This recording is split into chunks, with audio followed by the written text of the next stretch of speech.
Afternoon, everyone, and welcome to the Gray Sauble Conservation Authority Full Authority meeting of Wednesday, July 24th, 2024 at 1:15 p.m. Call this meeting to order. And for first item of business, I would like to call on Member Carlton to please read our land acknowledgement.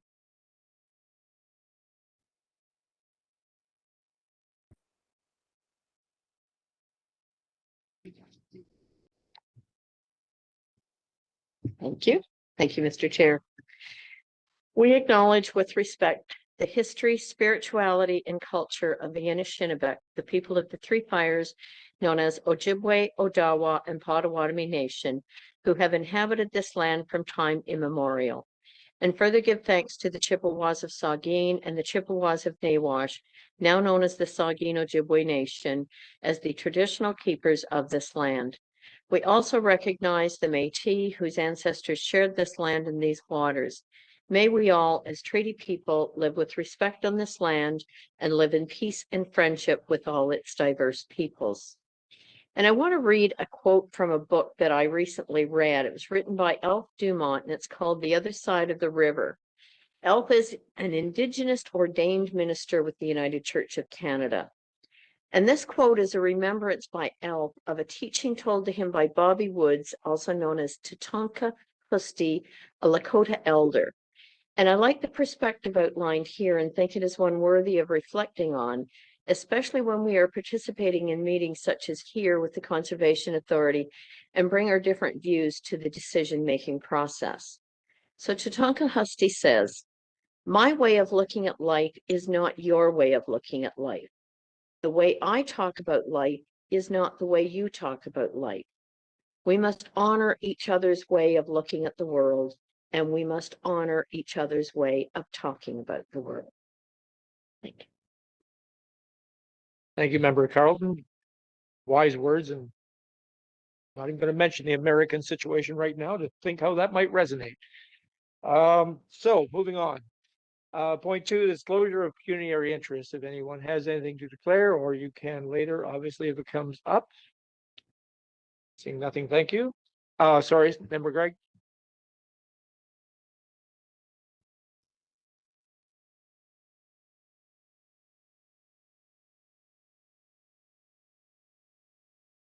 There we go. I will note under the June expenses, if those could be received separate from the other items in the consent agenda.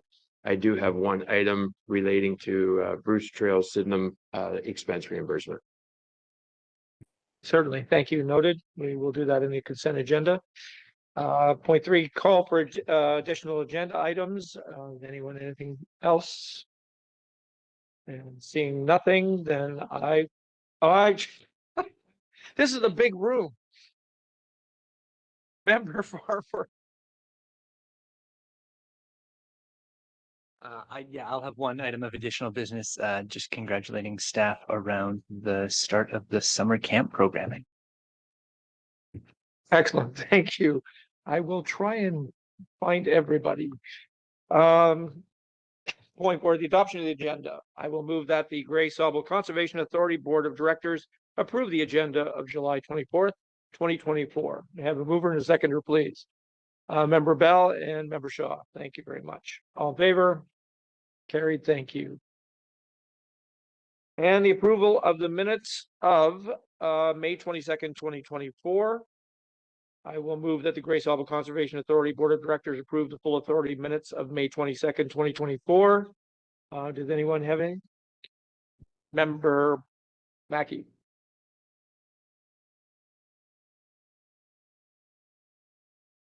Member Mackey moves and Vice Chair Dubik second. Thank you very much. All in favor? Carried. Thank you very much.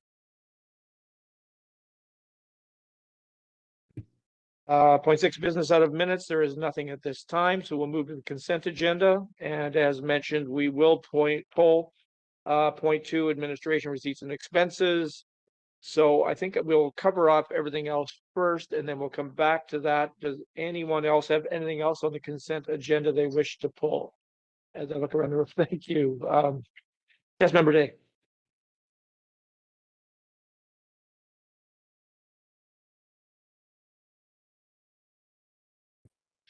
Thank you. Briefly, I'd like to pull item number 4 for the information from the Joint Accessibility Advisory Committee.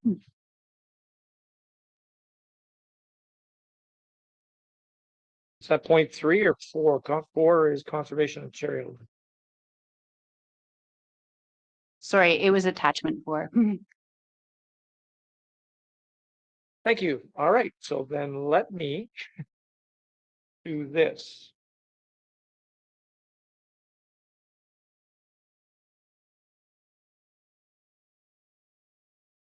I will move that in consideration of the consent agenda item listed on the July 24th, 2024 agenda, the Gray Sauble Conservation Authority Board of Directors receives the following items.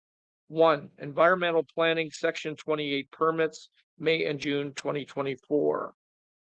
4, Conservation Ontario, there's nothing at this time, sorry. 5, the minutes of the GSCF board minutes of April 30th and May 21st, 2024, and the BRWI board minutes of January 11th, February 6th, and May 9th, 2024. And finally, number 6, the recent media articles. May I have a mover and a seconder, please? Member Carlton and Member Shaw, thank you. All in favor? And that is carried. Thank you. So let's come back to point 2, administration receipts and expenses of May and June 2024, attachment number 3. Member Greg. If I could, I would just note that my item is 12/5/34 in the June expense, and I've just wondered if you could move those 2 months separate, and I can vote on May. Yes, thank you. In that case, I will move that we received the administration receipts and expenses for May 2024. May I have a mover for that, please? Member Vice Chair Dubick, and seconded by Member Farmer. Thank you. All in favor? Thank you. Carried. Noting that Member Gregg is recusing himself, I move that for administration receipts and expenses for June 2024. We have a mover for that motion. Member Shaw, and a seconder, please. Member Carlton, thank you very much. All in favor? And carried. Thank you. And then point 3, correspondence, GSCA staff report to Grey County Joint Accessibility Advisory Committee. Attachment 4, Member Day.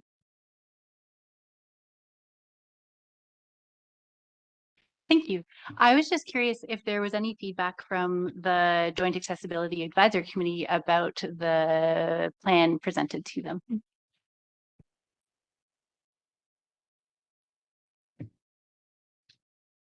Through you, Mr. Chair, I don't have the specifics, but I'll give you the Coles notes as I understand them because I wasn't present at the meeting. But generally, the feedback is that we are on the right track. They're supportive of benches if we're able to provide them. And so we did apply for a grant for a substantial portion of this work, and that grant proposal did include benches. I'm not 100% on the rest of the recommendations, but generally speaking, supportive of the proposal.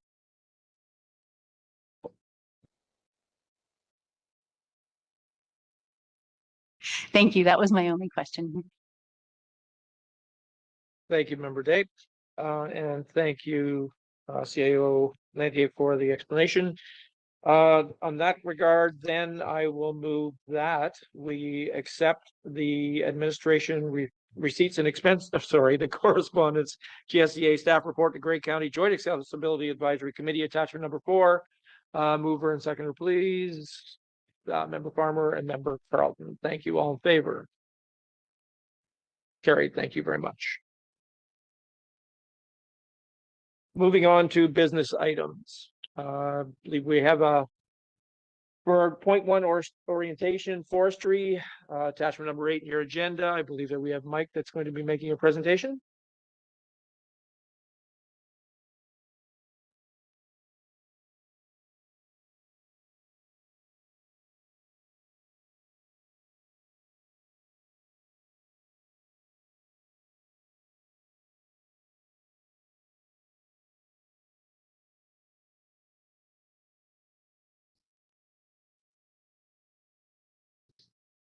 There we go.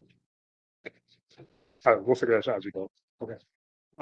So as we've been doing throughout the year, just want to give you guys a quick overview of one part of what we're doing. And this part is kind of our private land work, and in particular, our tree planting work. You'll probably remember back in the fall, I spoke to you guys about the work we do on our own properties through our forest management, and just managing our forest, not for harvesting.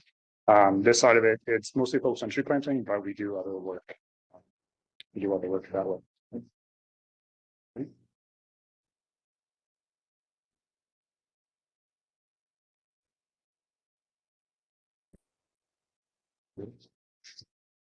Sorry, there's the delay. And of course, so as mentioned, so we do tree planting work, and that's a main component of what we've done for the past 50, 60 years as a conservation authority, if not longer.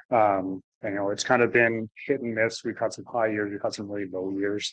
But overall, we've been in the tree planting business for quite a long time in the area, and just still go. So on the other side of things, we are doing managed forest plans for people. And so this is a provincially run program through the MNRF, where we have staff who are managed forest plan approvers. So we can write plans, submit them on behalf of landowners. They get a good understanding of what their property has, kind of a backstory of why it got to that stage, and then what it's like to have in the future. I think a lot of people can take this program as, I'm trying to save money on my taxes. So this is a good way to do that, because the eligible forest area is taxed at 25% of the residential rate, similar to the farm tax program. But that doesn't necessarily include your house necessarily. So that gets separated out in there. So for this year, we're doing around 35 plans. We're just wrapping up the last few renewals. And I believe we're up to about, I want to say 600 hectares, so 1,500 acres of plans for this year. So it's a pretty big commitment for a staff of 2 who are doing that. So three more plans to go, and we'll be done by the end of July. So fingers crossed here. The other stuff we do, as I'm sure you're aware, and many of you have attended our annual tree sale, and we also have a called pre-order program, but it's basically a bulk tree sale program that we offer to the public.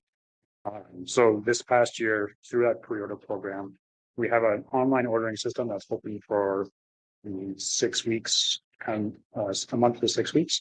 There was over 210 individual orders made, and that I guess sold about 22,000 trees or seedlings, the little guys, and almost 2,000 of the big potted stock, or the bigger landscape stock we call them. So and that one, we are gearing that, especially for seedlings. So you're buying more than 50 seedlings, so it's more of a bulk program.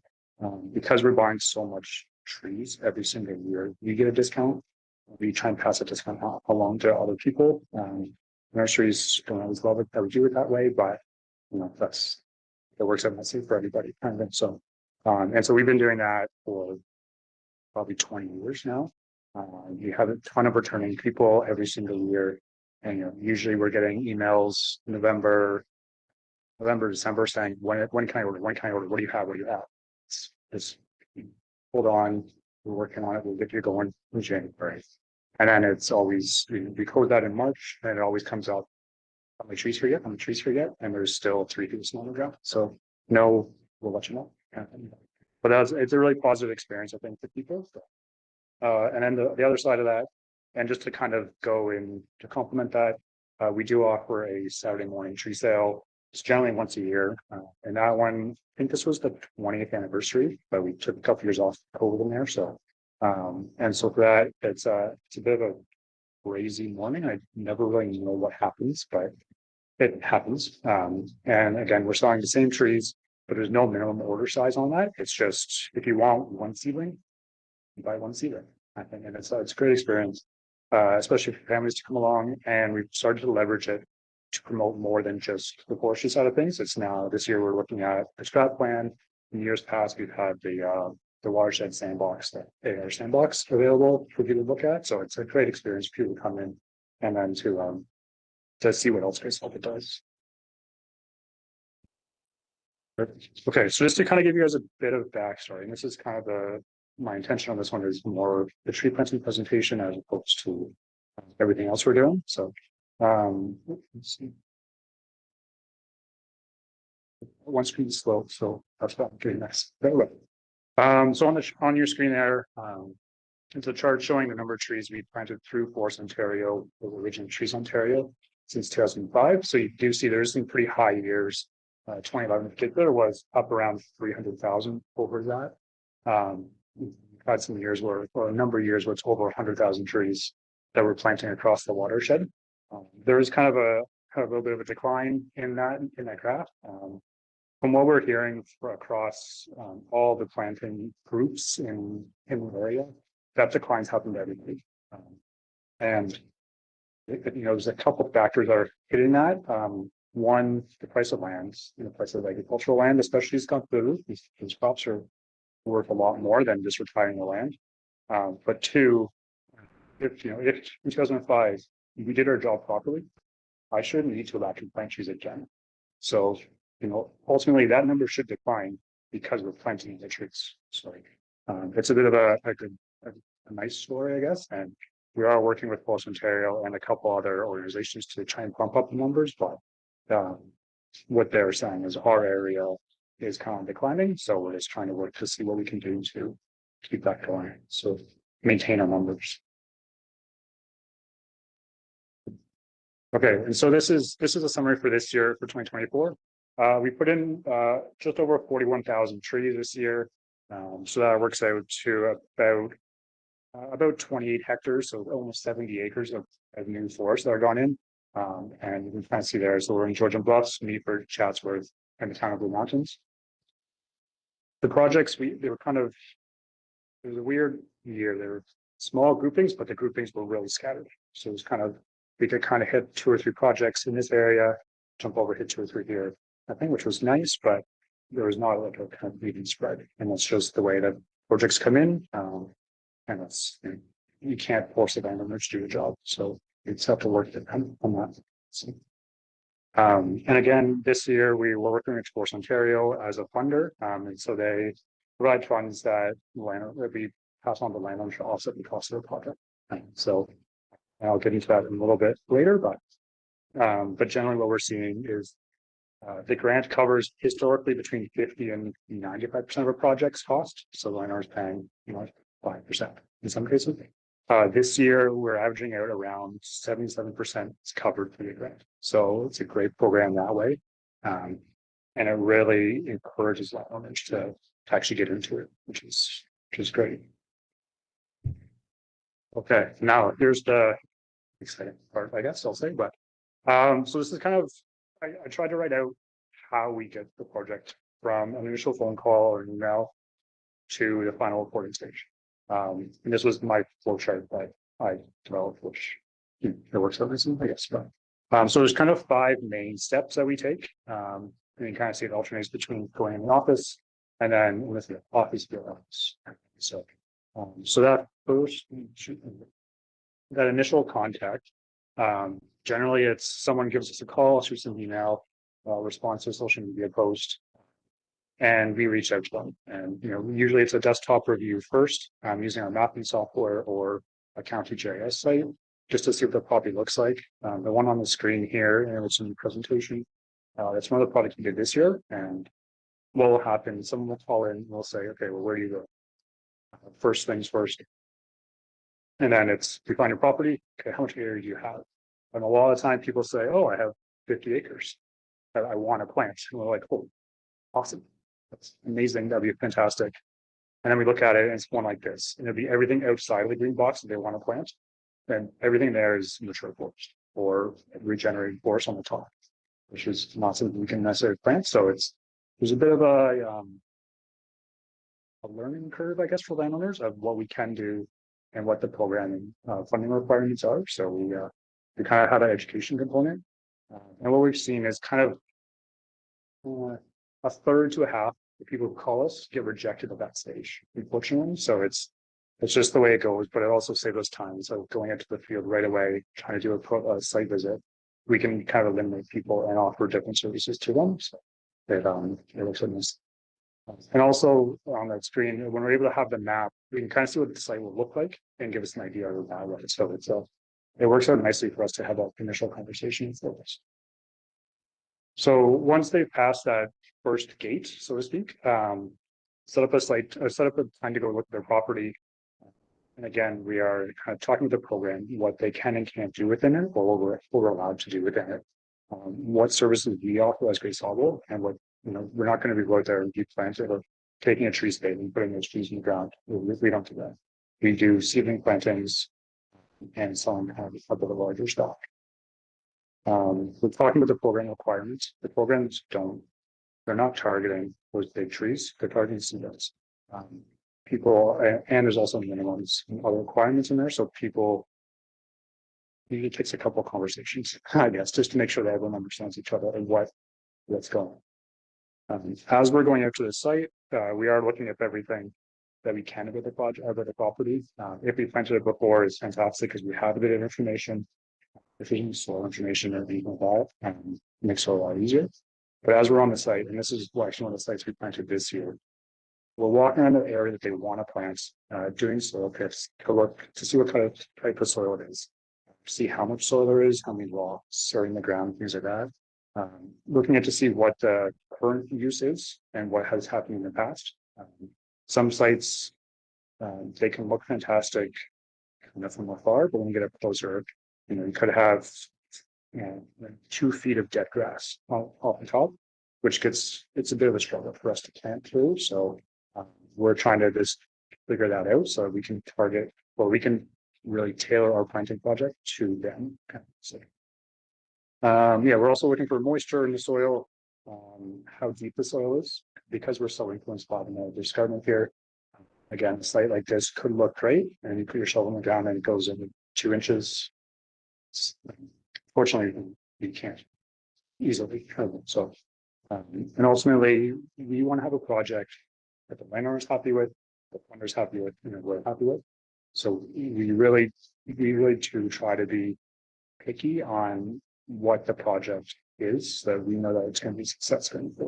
Because we take on 3 or 4 bad projects, and our name gets out there that we're going to do it for garbage chalk. So we do try to be a bit picky that way, I guess. So, oh yeah, and then the other one is looking for access. We've had a couple projects where the field will work out great, but it's half a kilometer or a kilometer hike back into an opening, and trying to carry bags of 40 pounds of trees to do that, 10 or 15 pounds is just not feasible. So, we have to kind of look at that to see logistically how we can make it work.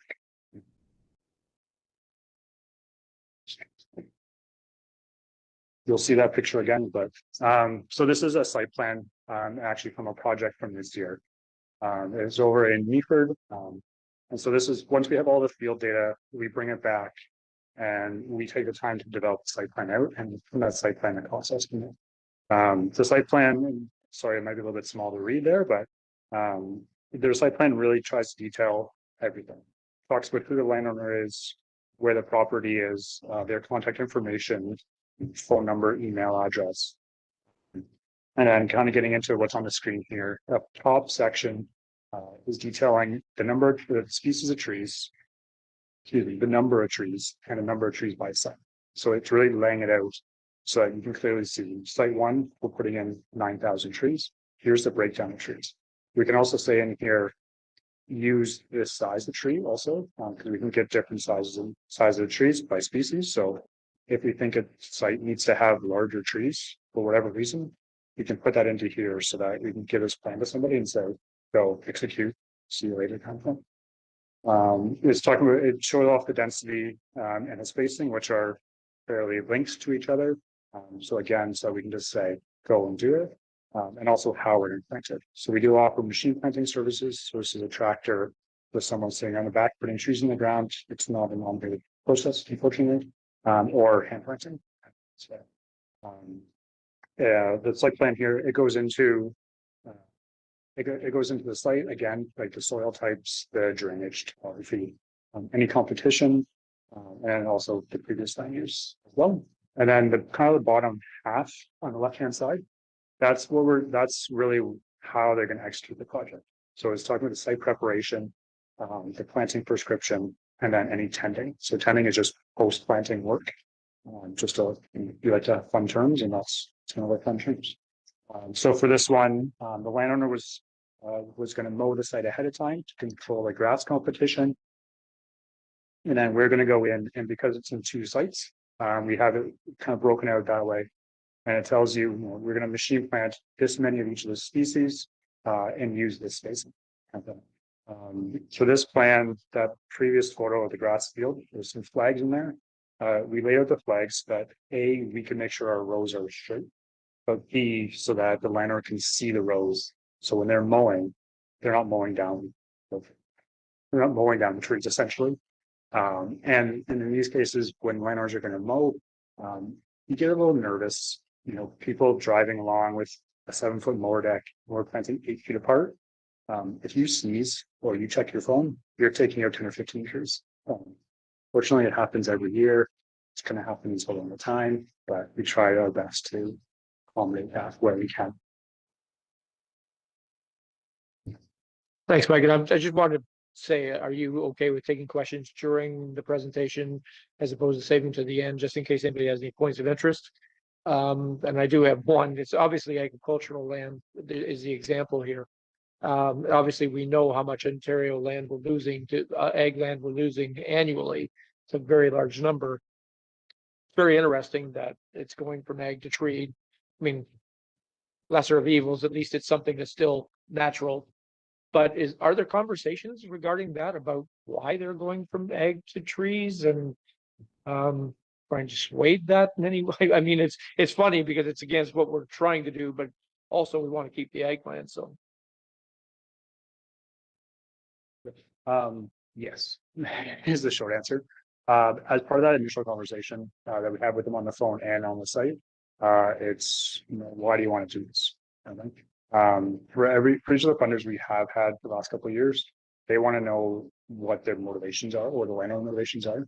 So we type that in and say, some of them is just they want to retire the land and they decide to put it into trees, kind of thing. Other conversations we've had are, I don't like my tenant farmer, which okay, like sorry, have find another tenant farmer, have a conversation with them. So we don't necessarily try to dissuade them, but we do say there are other options to this. But ultimately, as through our budget process, we are in the business of putting trees in the ground. And these sites are some of our nicer sites to work with. So we do kind of have a discussion with them. But ultimately, it's a landowner's decision. This, if you're not happy with your tenant farmer or whoever, then I can't change them, I guess. So, but yeah, no, I do realize. And remember, sorry, just before we go on, member Mackey, you have a question?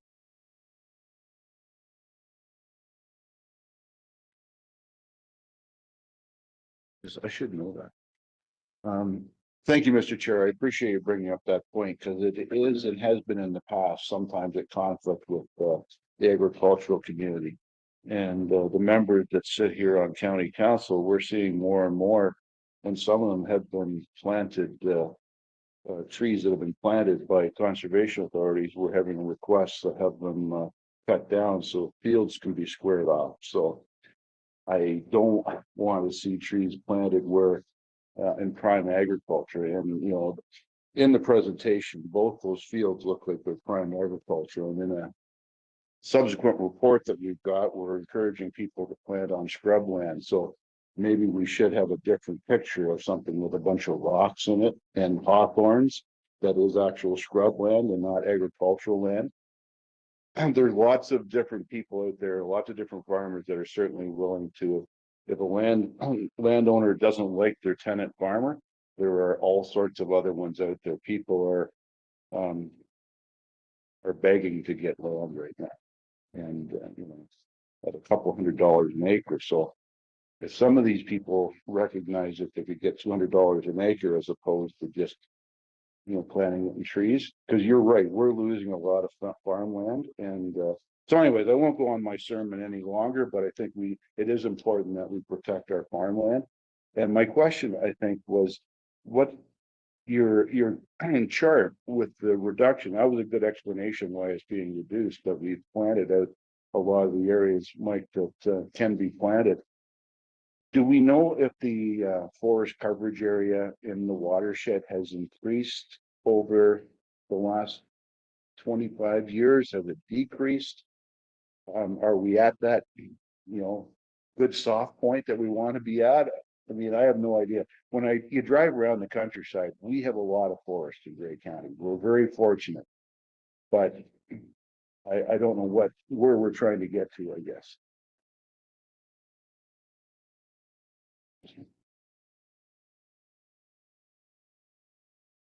Sorry, new microphone. Not really sure how to work this thing. Multiple comments, I guess. In terms of the tree planting on ag land, as I said, it is the landowner who is making that decision.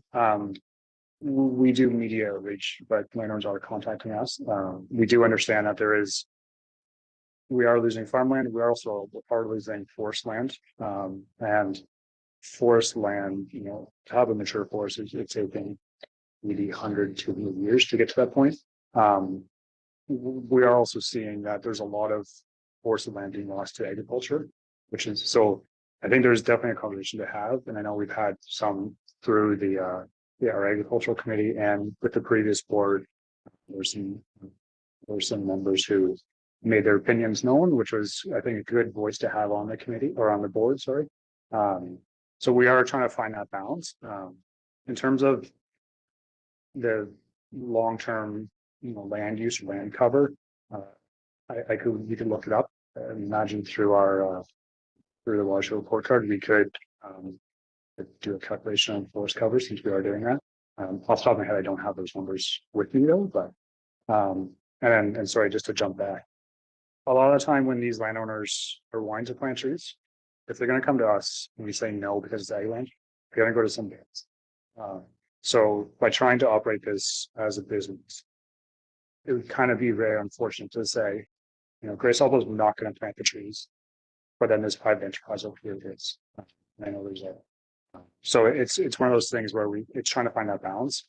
And we do, I know every landowner I talk to, especially ones with pictures like I've shown, we have that conversation with them, and we do try to offer alternatives, I guess, or just try to figure out what that pitch point is, kind of thing. And a lot of time, and just to kind of, as I mentioned, a few years ago, we had a landowner contact us about planting trees. They had a tenant farmer in there. The conversation I had with them was, why are you doing this? I want more trees. Okay, like that's a very easy thing I can do. What is the land use right now? This was January. There's 3 feet of snow. Okay, well, it's soybeans or whatever it is. Okay, talk to your tenant farmer right now so we can get this all sorted out. Come spring, we went to go plant. The tenant farmer's on the site working the ground as we're trying to get on there to plant. So we need that communication also between all the parties. In that case, luckily I knew the tenant farmer, so it was a bit easier to kind of talk back and forth about it and figure out a solution. But yeah, it's a bit of a pinch point that we do find ourselves in. But as I've said with doing the forest management side of things, if I'm not making everybody mad, I'm not doing my job. So in this case, hopefully that's kind of a similar thing. But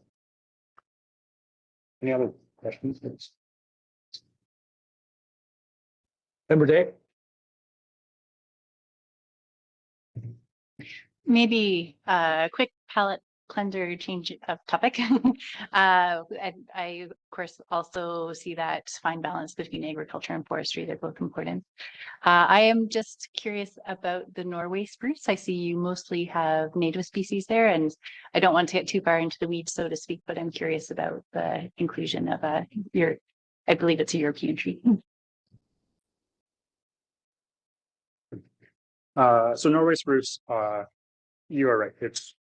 The name gives it away. It's not from here. It is considered a naturalized species and not a species that spreads aggressively. And so it's even though it's not a natural species, it is a species that has a very good place to be used. in certain conditions, and in this case, it didn't received that way. It's also nice to be able to provide a bit of variety in the planting, so you're not only planting only light spruce. So if a bug or something gets into that plantation, you could lose all the trees at one shot. Whereas if you can have a bit of a variety, it does work nicely. We do try to, use native or naturalized species. We're not bringing in rosewood and mahogany or locusts, things like that. And so we are trying to use species that are from here. There are a couple of exceptions to that, and all the spruces. Member Farmer.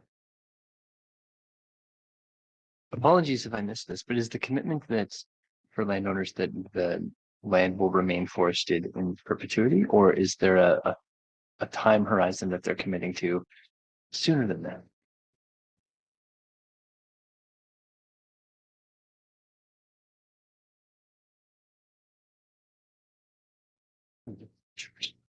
As part of the funding that we go through at Post Ontario, it's a 15-year agreement that they agree not to intentionally harm the trees. So that agreement is between the landowner and Post Ontario as the funder. And trees are going to die, unfortunately, just due to natural causes. So it's not in that case, but it's intentionally taking trees up is kind of their pinch point, and for 15 years. So so it's kind of one of those things, but that's also between Post Ontario and that landowner. The agreement doesn't extend on the title or future landowner, so there's kind of a bit of a loophole in the system where it's the right case. Member Mackey.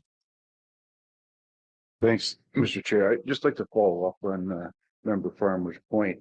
At what point does it become a significant forest that does impact development and setbacks? Because I've had individuals that have planted forests, and then when they go to do some severances, they're stuck in a position where they can't.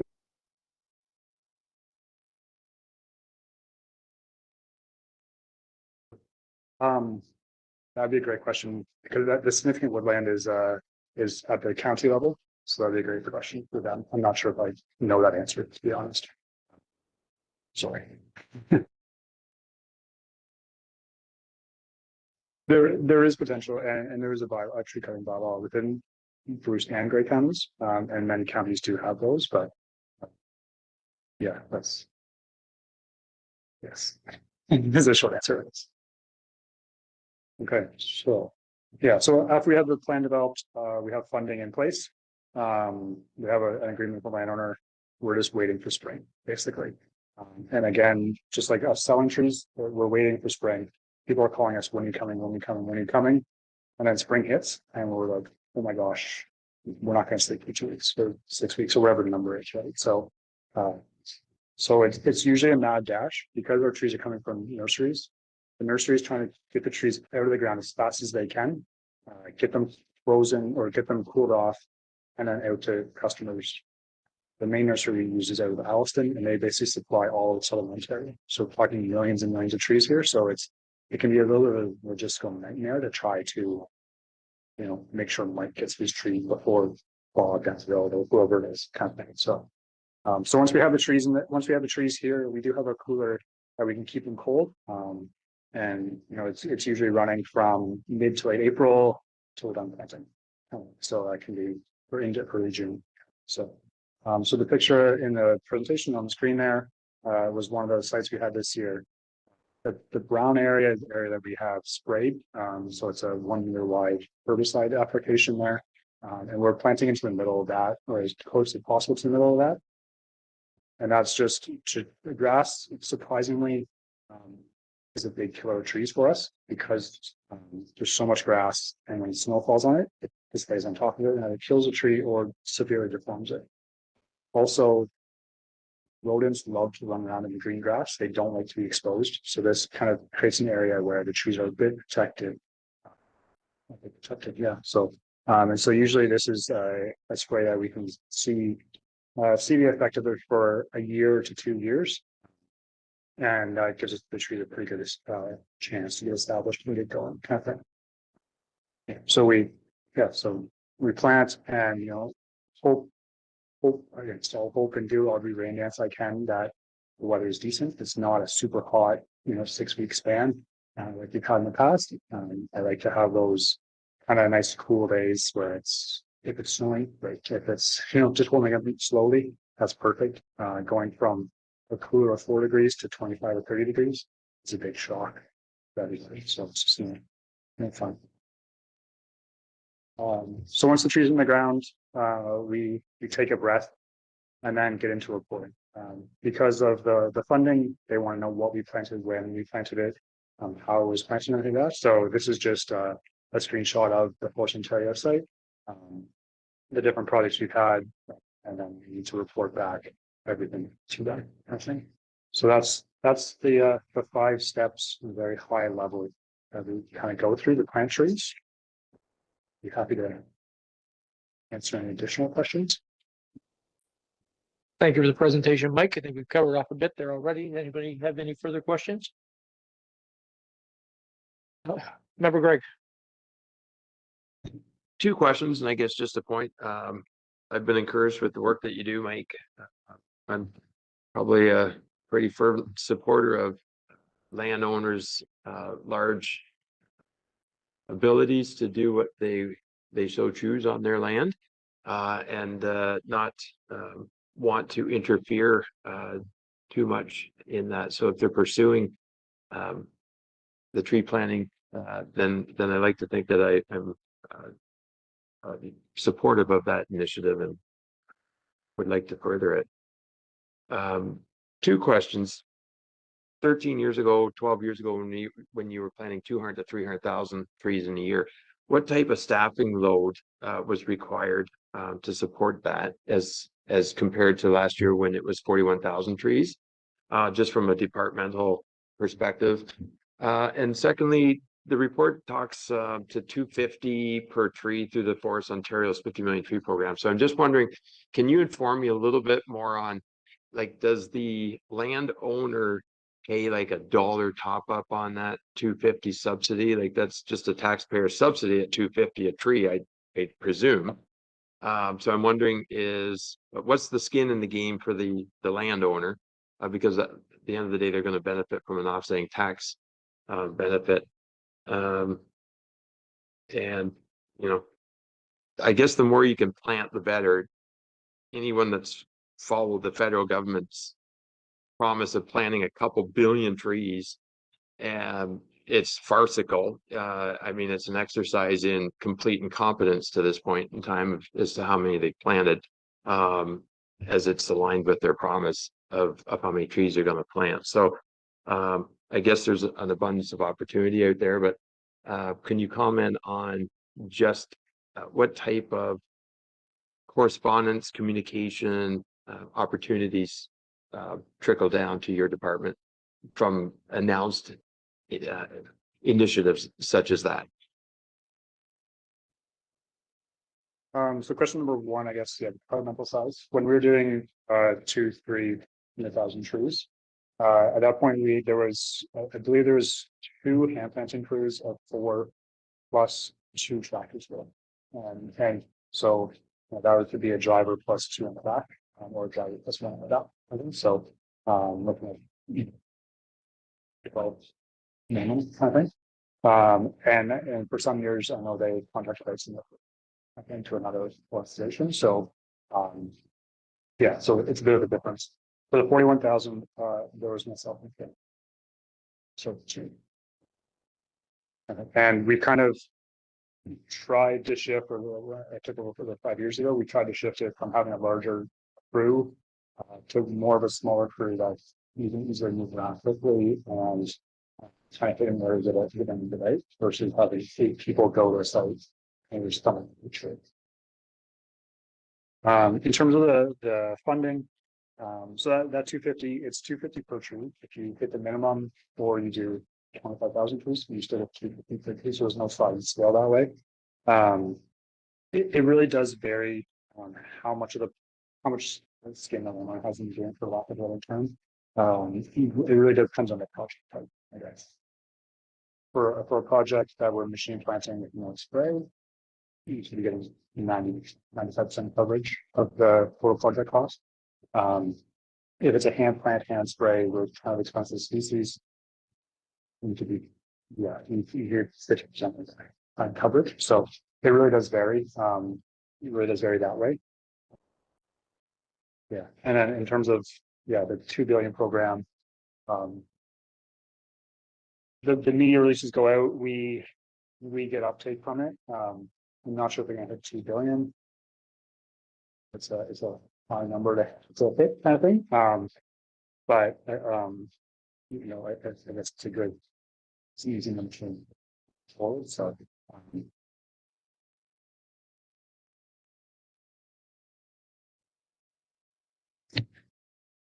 Yeah, 2 billion, you might need more than you and someone else. Anyone else? And seeing nothing else, thank you, Mike, for the presentation. Good work and appreciate that. Moving to business items, 0.2 operations. Fleet truck purchase. It's attachment number 9 in your package. I think I'm going to read this one first, and we'll table it, and then we can let Morgan kind of address questions. Whereas GSCA staff issued a tender for the purchase of 2 new compact trucks, and whereas GSCA staff and board of directors chair Robert Uhrig have received and reviewed 8 proposals, big room. And whereas Peninsula Ford Owen Sound provided the most reasonable price, which meets our requirements, that the board of directors authorized staff to approve the purchase of 2 new compact trucks from Peninsula Ford. So Morgan, I'll let you add whatever you want in there, and then we can obviously open the floor for discussion. Okay, thank you. So we do have an aging fleet, so we're moving towards updating our fleet. We've been doing that for the past 4 years, and we're getting close to a fully functioning fleet, which I'm happy to report. We initiated a tender out in June, and it closed July 12th. We sent it out to about 25 different dealerships within 140 radius. We were looking for sort of a smaller compact truck as opposed to a big gas guzzler. We put out the tender that you could bid on it as a gas, a hybrid, or electric as well. So we got 9 bids back by the closing date. A couple were late, so we weren't able to open those ones. And in the presence of Director Chair Rob Uhrig with an H, Tim Lantier, Allison Strong, and myself, we went through those tenders.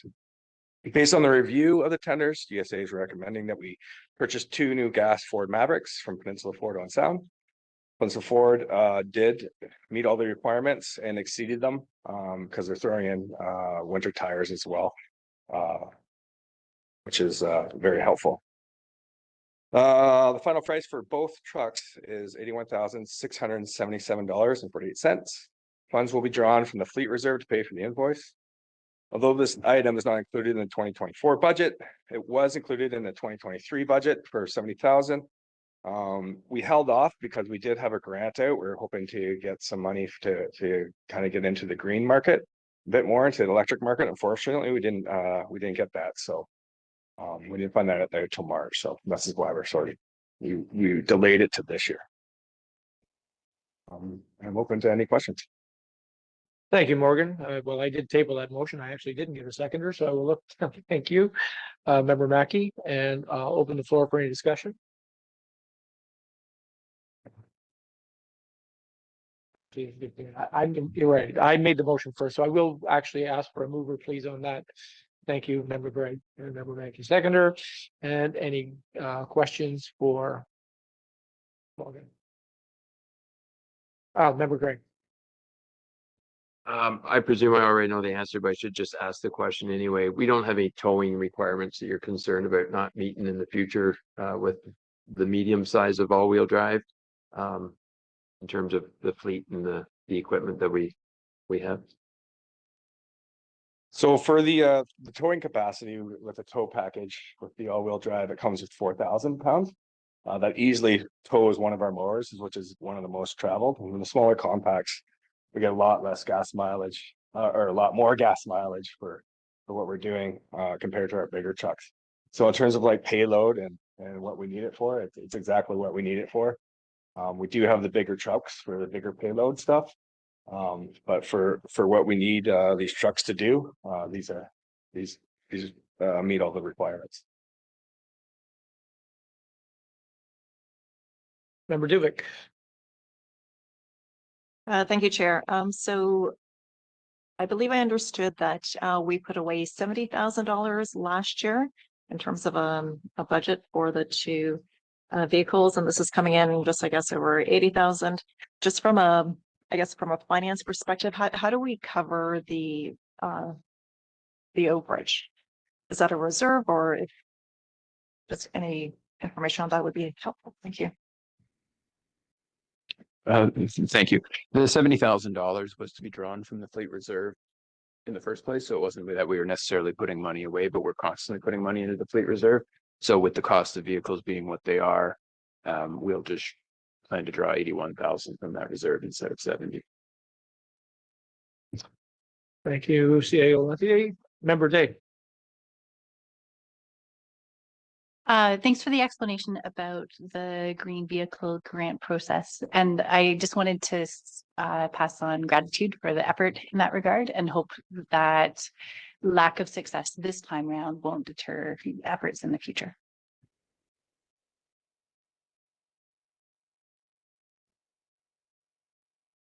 Seeing no one else. Yeah, I think it is important to point out that we did have a conversation about electric and hybrid vehicles, and unfortunately the prices of electric vehicles are just ridiculously prohibitive. And until government and manufacturers can figure out a way that they can offer them at competitive prices, that we're really kind of stuck. So thank you, Morgan. I appreciate it. So the motion's on the floor. All in favor? Carried. Thank you very much. Thank you, Morgan. Business items, 0.3 administration prosecution agreement, attachment number 10 in your package, and I believe CAO Lenthier will be addressing this. Thank you, Mr. Chair. So the board may recall that last year, probably around this time, we brought an agreement opportunity to the board of directors whereby the prosecution that we need to carry out under Section 28 and Section 29 of the Conservation Authorities Act. So these are Section 28 being our development regulations and Section 29 being the regulations we have for our own properties, that we brought forward an opportunity to work with the County of Grey, whereby their prosecutors would prosecute these cases for us the same as they do for the municipalities within our watershed and for Bruce County. So we agreed to that. We've been running a pilot phase for the last year. It's been going very well. Sauble has utilized the services of the county prosecutor for one instance of a Section 28 violation. We have not used it at all for Section 29 at this point. But being that the pilot phase is now up, we're looking to extend this contract for a longer term. So at this point, it's a good relationship for us. It sounds like it's good for the county, and the county's ready to sign. Saugeen Valley is also part of this agreement, Saugeen Valley Conservation, and their board of directors has approved them signing it effective earlier this week or late last week. So what we're looking for is approval from the board of directors to move forward with a longer term agreement and partnership with the county to do this.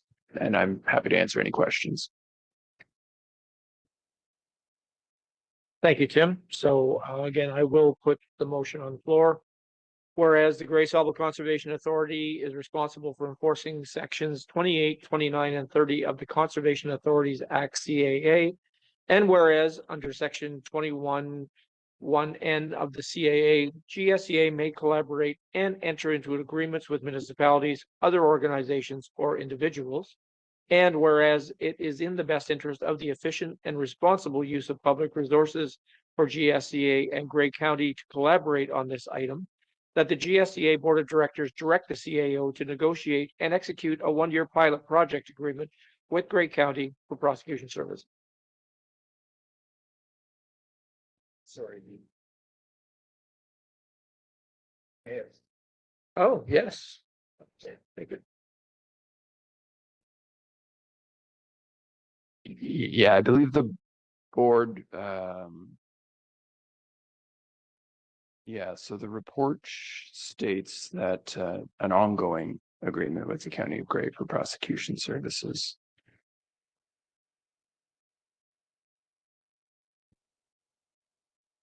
Right.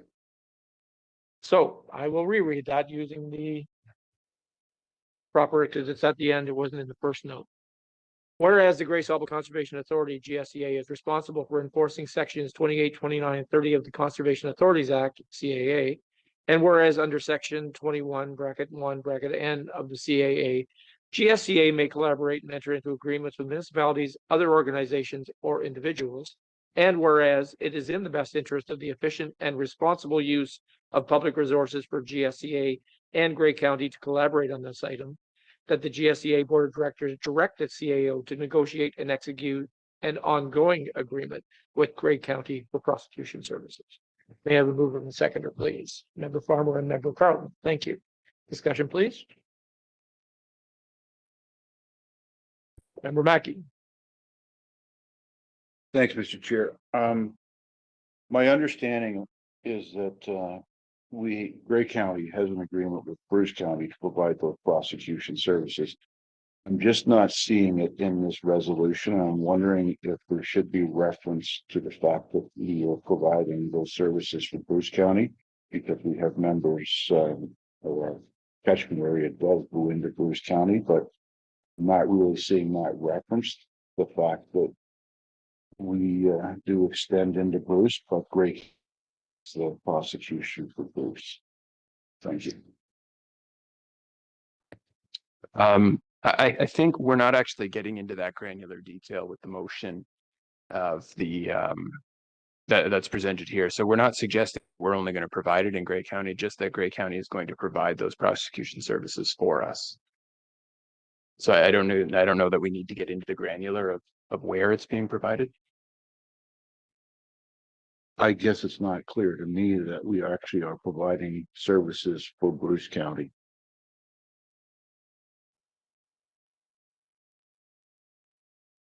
So, Member Farmer. Clarifying question to Member Mackey. I'm not sure whether you're meaning whether we're providing the services for Bruce County, the corporation, or Bruce County, the geographical region. My understanding is that this agreement would apply to GSCA properties and therefore be within the geographical region of Bruce County, but not apply for Bruce County, the corporation, in what they would be doing that way. If splitting those homonyms would be helpful. Thank you for that, Member Farmer. For clarification, it is geographical, so it's not just Gray Sauble properties. It would be Gray Sauble properties in so much as section 29 of the Act. But for section 28, it would be private property is where we implement that regulation. But it's geographically, it is not on behalf of either the Corporation of Gray or the Corporation of Bruce.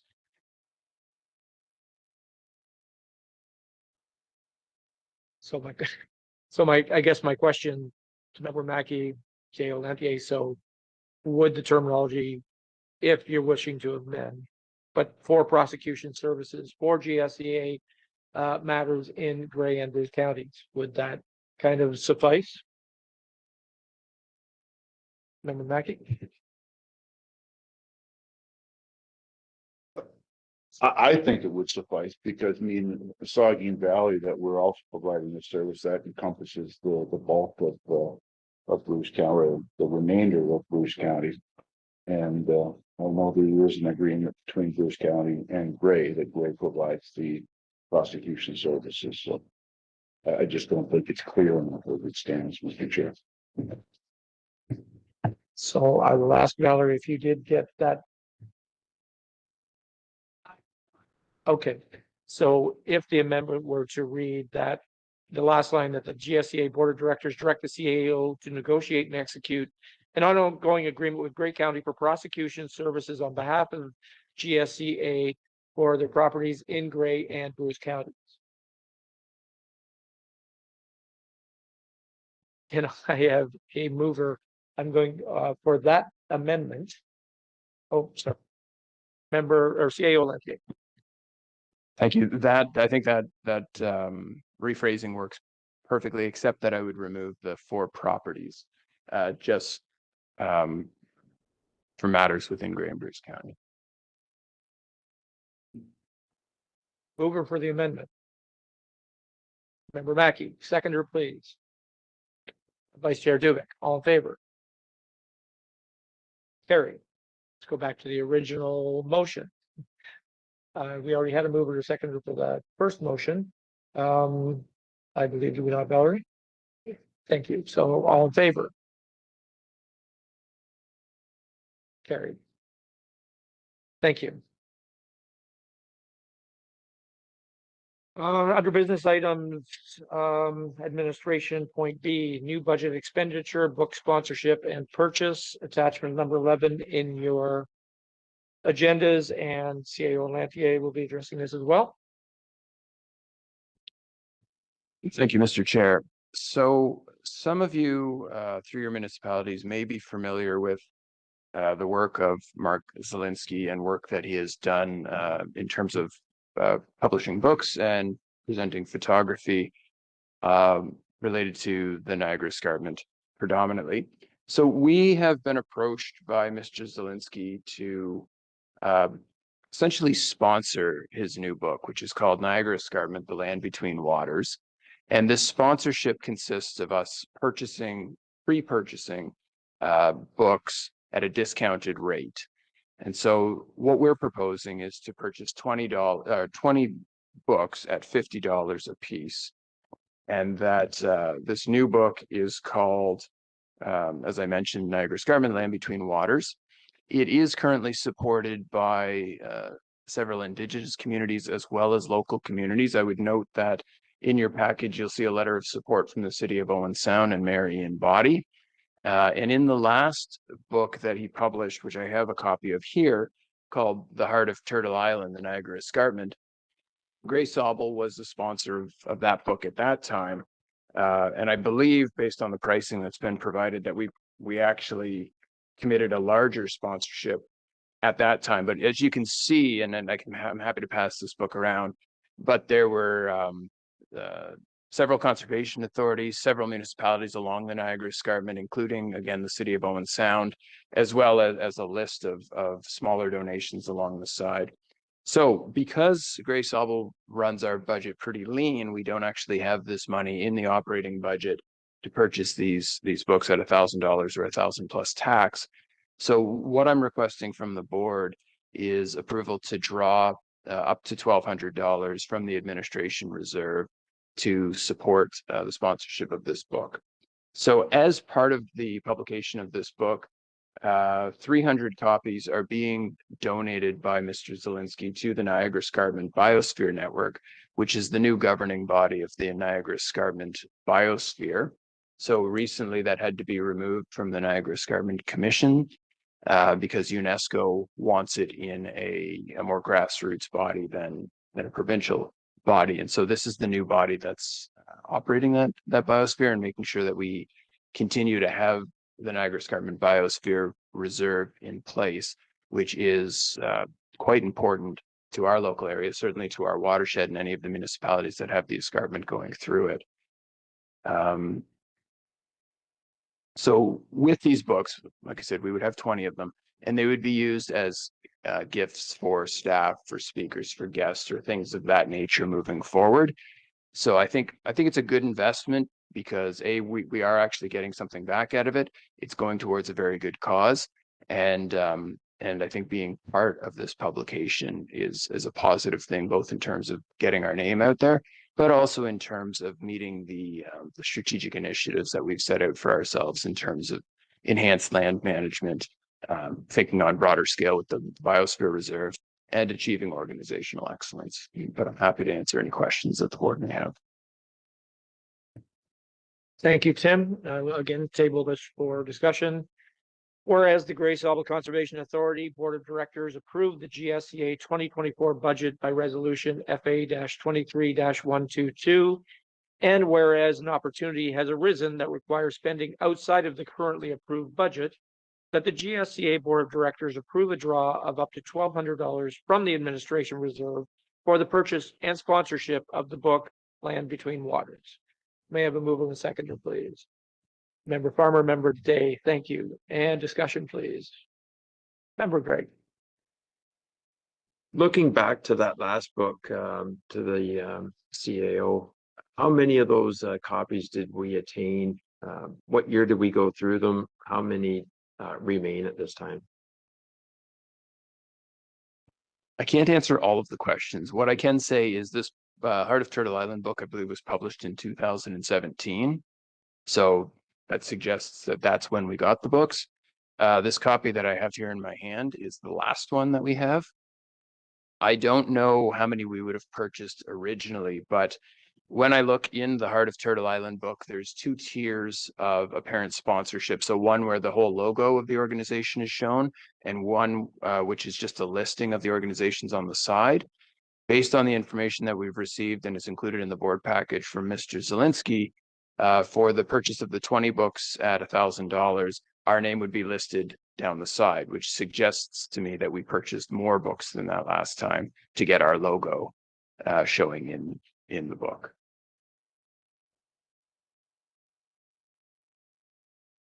I guess my concern is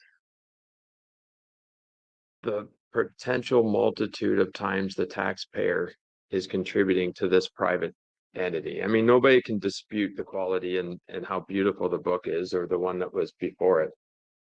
But if the sponsorship continually is municipalities and the conservation authorities, I guess I have a little bit of concern with that being funneled to, in this case, one entity, when that same opportunity perhaps doesn't exist in a transparent manner in a more general sense, because other people made great books, maybe not as great as this book, but to some other author in their purview, it may be as great a book. And maybe I guess this is laid out as a business case scenario. But I'm just troubled with how many times the same taxpayer could be contributing. So perhaps it's the city of Owen Sound taxpayer contributing once, and then they contribute again through the Conservation Authority, and is the county contributing and they contribute a third time. That's where my concern, I guess, lays. Again, there can be no dispute to the quality and how beautiful the book is, and the prior work of the author and the production team behind it. But I am a little troubled with the request to the public purse to fund the initiative, because as a business individual, I get a multitude of requests every week, every month, all through the year. And at times it is incumbent to say no. Times you fund what you can. But I think there is a role for the private sector to play in sponsoring the book as well. So I guess those are my concerns. Thanks. Thank you, Member Greg. Tim? Thank you. And the point is well taken. I would note that we're not outright donating. So we are getting something back in return, right? So we are getting physical copies of the book that we can then use, that we would have to purchase something different otherwise for those gifts that we'll be using the book for. Also, we're getting recognition of the organization in the book. So there's a form of advertising that we're getting there too, that in a publication of this scale, like I know what it costs to put a quarter-page ad in one of the local magazines that has a 3-month shelf life. I could buy 2 of those quarter-page ads for this amount of money. So I do put that on the table too, that it's not that we're giving the money away, that we are getting value in return as well. Anyone else? Member Mackey? Thanks, Mr. Chair. And, both the member Greg and Tim, you make some good points. I know if this came to our council table, because as member Greg had mentioned, there are so many worthy causes that come to our council tables on a regular basis. And where do you begin? If you start once, you open the floodgates. So even though it's a worthy cause, I have some trouble with taxpayers' dollars going to fund. Well, it would be money going towards an individual. We're promoting a individual. And there'll be lots of other ones that'll come along and think it's clean from the door. So I can't support it. Thanks. Member Farmer. I'll support the motion and move the motion. I'll support it. I think that the CAO's comments are well taken, but also Deputy Mayor Gregg's comments around you don't say yes to everything, but you say yes to the things that make sense. I don't think that the idea that saying yes to one thing makes us incapable of saying no to anything else in the future is real. I think we always get decisions. We get to vote everything up and down, and that saying yes to something that both lets us advertise and save money theoretically on future gifts makes a lot of sense to me, especially one that then has a kickback to an organization that is in alignment with the values and goals of the organization that we're making a decision for right now as members of this particular board. Thank you. Any member Day? From my perspective, I see this as a practical, real opportunity to put action behind the words in terms of our relationship with First Nations communities. If we look at the list of names in the creative team who are behind this book, there's Charlene Winger-Jones and Kaylee Doran, Patrick Kaylee Doran, both members of Kaylee Patrick, Najawan Doran, members of the Songhees Ojibwe Nation. I know the Bagadawad Alliance is featured in the book as well. So I definitely hear your points about donations, and those are things I've been thinking about a lot lately because this has come up in our municipality as well. I think in this instance, I would vote yes for for purchasing copies of the book and promotion at the back of the book. Thank you. Anyone else? Oh, sorry, Member Mackey, yes. Thanks, Mr. Chair. Well, the point about, buying it for books that we'd need them anyways. I mean, Tim described that we've got a very lean budget. So through our budget negotiations, we didn't put any money into this area. So this falls outside of that. So I don't know why we'd be revisiting now. It should be part of the budget discussion if we need more for gifts. I mean, you want to give gifts, that's fine, but it should be part of the budget discussion. Thank you. Member Bell.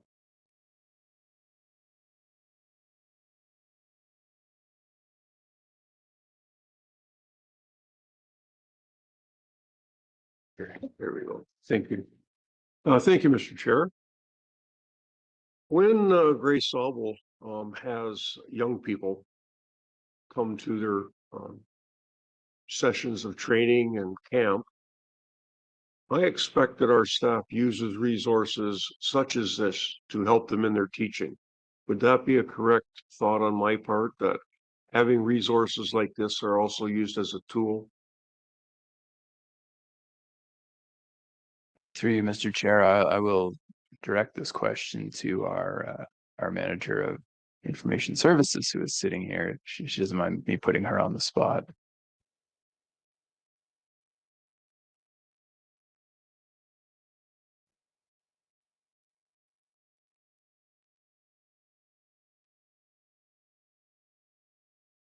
Absolutely. We have a wealth of information in our office and we're trying to expand that.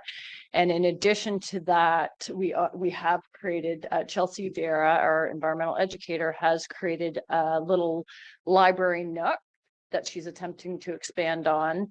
And that's the type of book that we would put in that sort of resource area. it helps with things like day camp when they're in the office in the basement because of inclement weather or whatever, as they are today. It's nice to be able to provide those resources because we don't want them sitting there watching Netflix all afternoon, and we want to keep them busy and usually using these good types of resources. So it's definitely something we could use. Thank you. Looking around, if there's no other discussion, I will call the vote on this. Oh, sorry, Member Mackey, one more. I'd just like a recorded vote, Mr. Chair, please. Certainly. Calling the vote, and it will be a recorded vote, please. Member Farmer. Oh, sorry, this is going to be In favor. Member Day, In favor. Member Carlton, In favor. Member Mackey, Opposed? Vice Chair Dubik,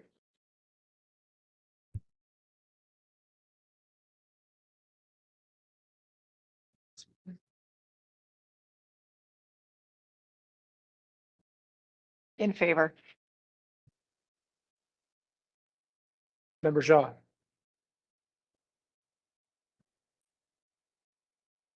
In favor.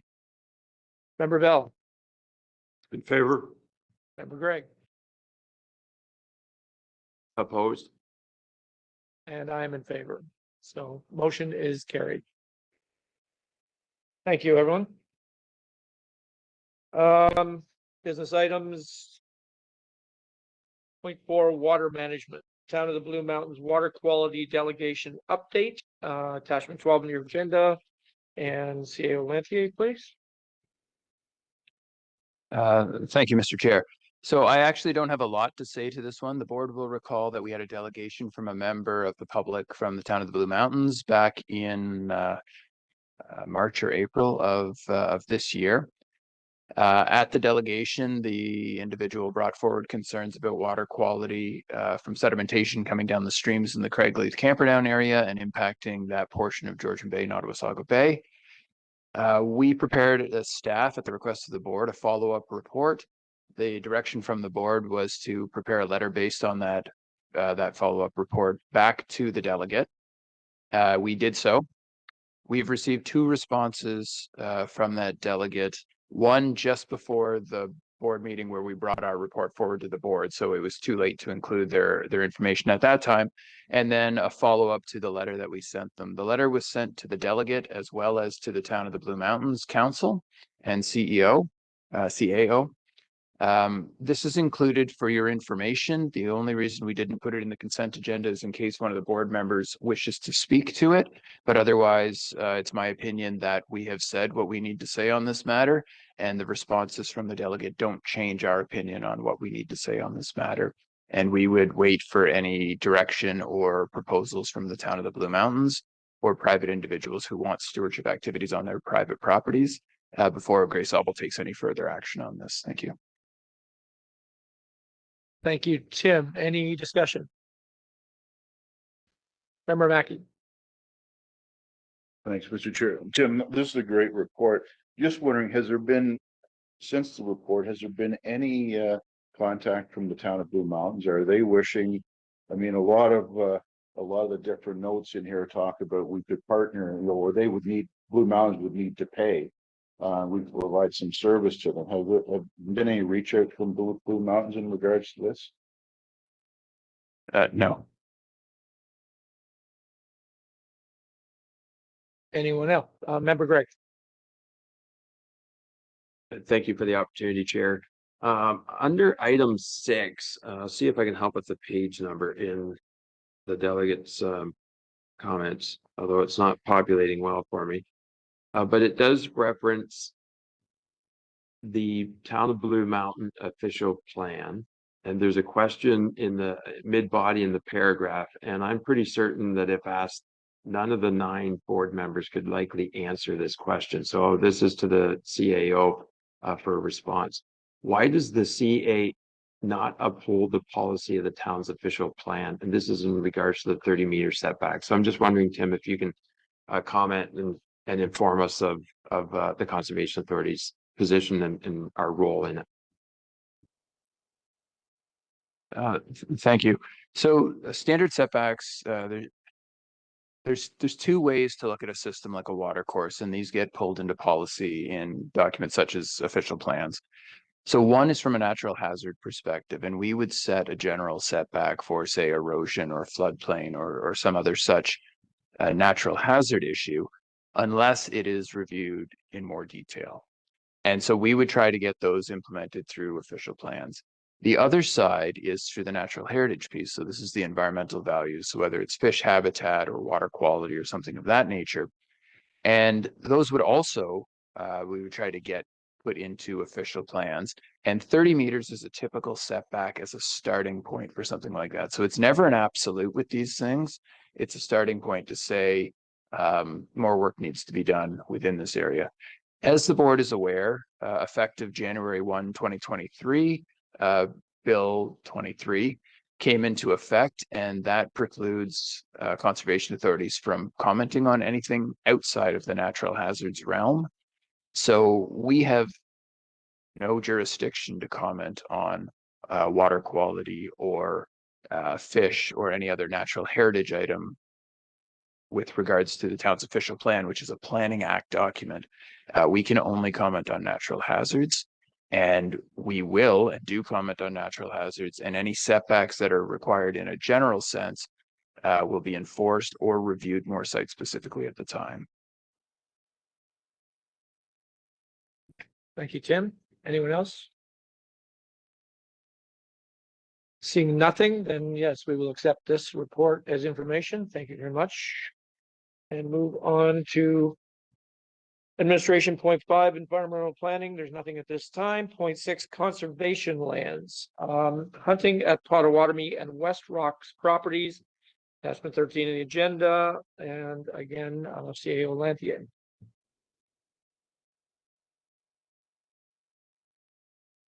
Thank you, Mr. Chair. So I'd first off like to thank our conservation lands technician, Margaret Potter, for putting this report together.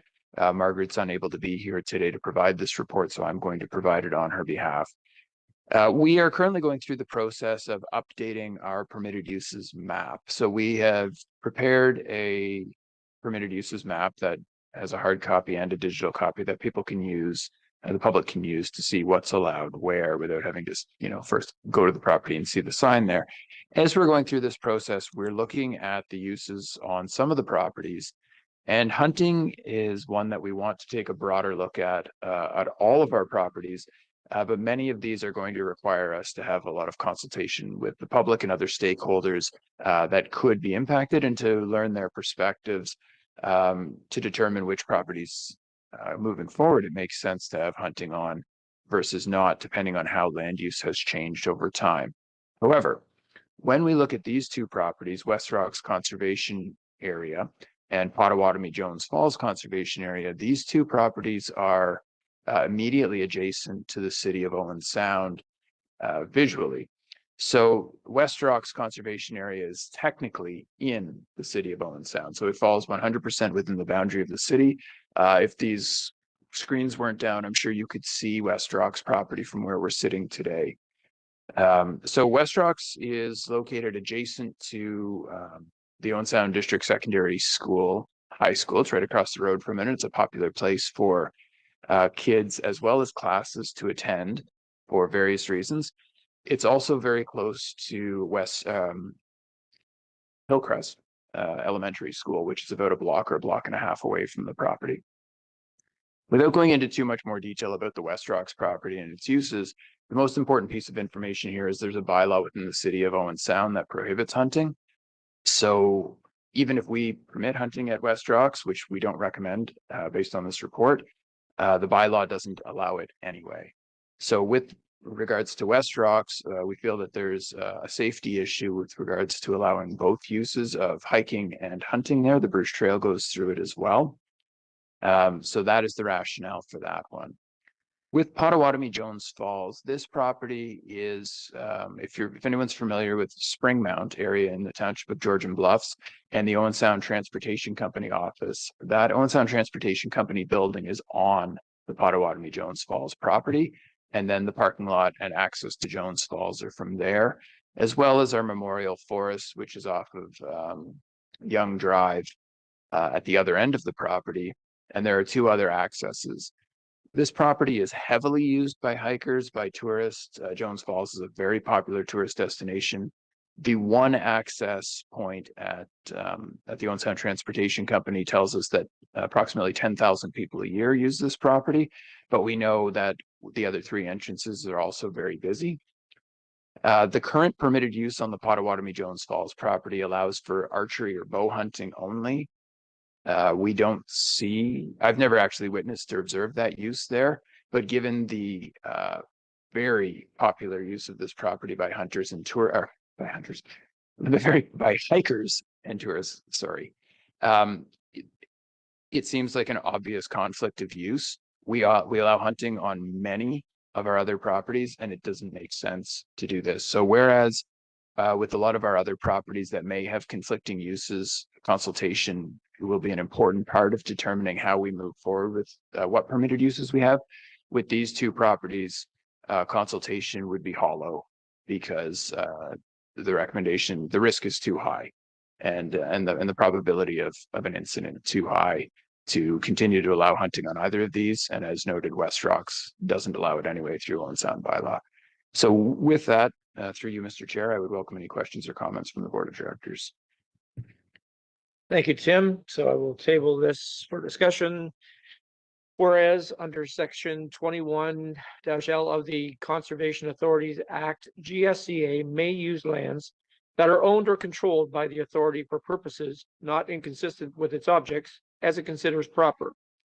And whereas GSCA maintains a permitted uses guideline that identifies existing permitted uses, see table 1, and will guide future decisions regarding updating, revising, or implementing new permitted uses as endorsed by the Board of Directors on March 27th, 2019, that the GSCA Board of Directors endorse revising the permitted uses at the West Rocks and Potawatomi conservation areas by removing hunting as a permitted use and clarifying compliance with municipal bylaws where hunting is permitted.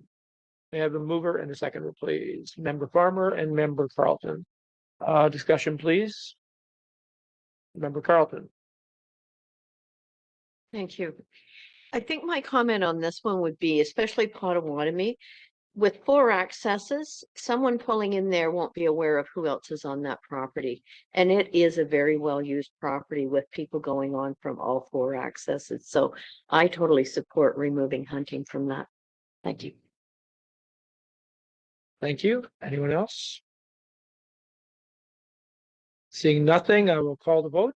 All in favor? And that is carried. Thank you. Yes, Member Farmer.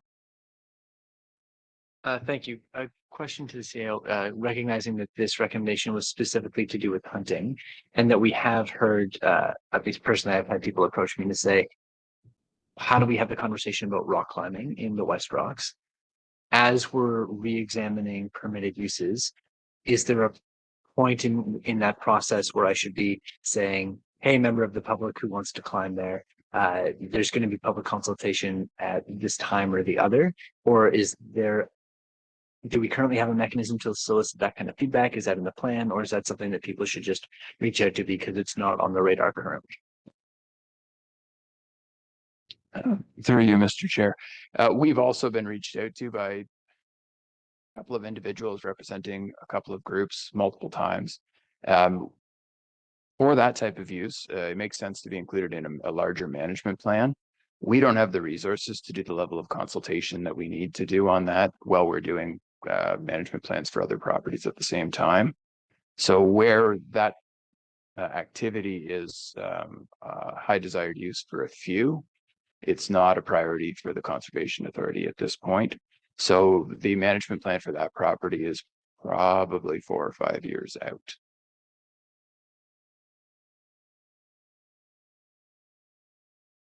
Thank you. Through the chair, recognizing the constraints on staff time, does that mean that there's no opportunity for that work to rise on the priority list and for another 4 or 5 years, or would there be a mechanism or process to prioritize that if there was sufficient interest? Including perhaps by the municipality, recognizing that as a shared property or a kind of overlapping jurisdiction, that both organizations would need to address that question. Through you, Mr. Chair, I think there's always an opportunity if the board of directors directs us to move that up the priority list.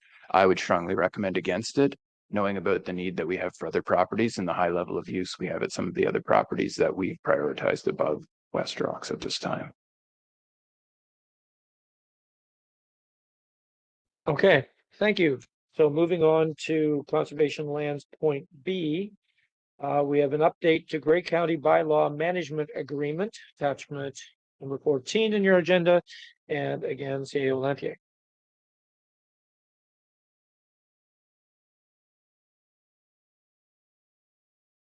Thank you, Mr. Chair. So, very high level, this is an item that came before County Council on July 11th with a request to amend an agreement that we have in place, Sauble has in place with the County of Grey. So currently, Sauble has an agreement in place with the County of Grey to provide forest management to the county-owned forests, as well as to oversee and manage the forestry bylaw for the county. So we employ the county forest bylaw officer, as well as to look after the recreational forest trails and the CP line on behalf of the county. So this is an agreement that's been in place since 2013.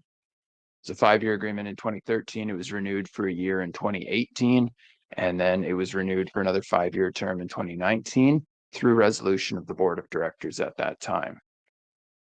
One of the issues that has been problematic for Sauble Conservation Authority is that one of the business items that we undertake is forest management projects and activities on private property.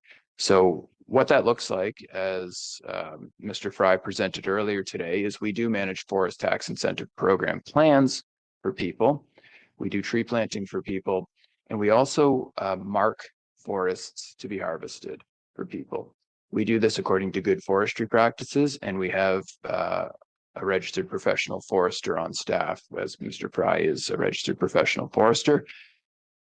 We currently cannot offer this service within the County of Grey on private properties because it says so in the agreement that we have with the County of Grey currently. Prior to this agreement, we did provide this service within the County of Grey. We do provide this service within the County of Bruce, and other conservation authorities throughout the province do provide this service. Us providing this service goes back a very long way. I did try to put some notes in the staff report regarding that, and that stems from some of the questions that we received during the county council meeting from a county councillor asking why Sauble would be in the business of forestry to begin with. And the answer is we've always been in the business of forestry. So the Conservation Authorities Act was struck in 1946, and one of the founding reasons for that act was to address poor forestry practices at the time. We had a book, and this is the synopsis version. I'm not going to say I read the full version. I've read this one. This is the synopsis. The full version is much larger. It's War and Peace times 2. And what it does though is it lays out all of the activities that a conservation authority should be doing. Now, granted, things have changed over time. That book was written in 1959, shortly after the creation of the Sauble or the North Grey Region Conservation Authority at that time. But the point of bringing that up is that at that time, forestry was a key part of what we do. It continues to be. So the question before County Council that Member Gregg had to ask that this be deferred so that our board could be more informed about it and have the opportunity to speak to it and ask questions. Fundamentally, there's a separation between the work that we do for the County of Grey through this agreement and the work that we do for private landowners through agreements with those individuals. The question before the County of Grey Council is not whether or not Grey Sauble should be allowed to do this service overall, because that's outside of the purview of the County of Grey's Council, but rather whether it represents a conflict of interest in the agreement. And the reason it was originally excluded from the agreement is because of a perceived conflict of interest. So we worked with the legal team and the relevant staff team at the County of Grey to come to an agreement on clauses that could eliminate that perceived or potential for conflict of interest. Most importantly, I would say, is that we employ registered professional foresters who operate under a code of ethics and a code of good conduct. We are a public organization represented by a public board, and all of our documentation is transparent and can be unfitted from us at any point in time. And we've still put clauses in the agreement that would show that if there is a potential for a perceived conflict of interest, or if there is the potential that somebody might say that there is, that we can raise that item with county staff and figure out a solution to that, whether that is utilizing the bylaw enforcement officer for, say, Bruce County or Simcoe County to assess those properties instead of the Grey County bylaw officer.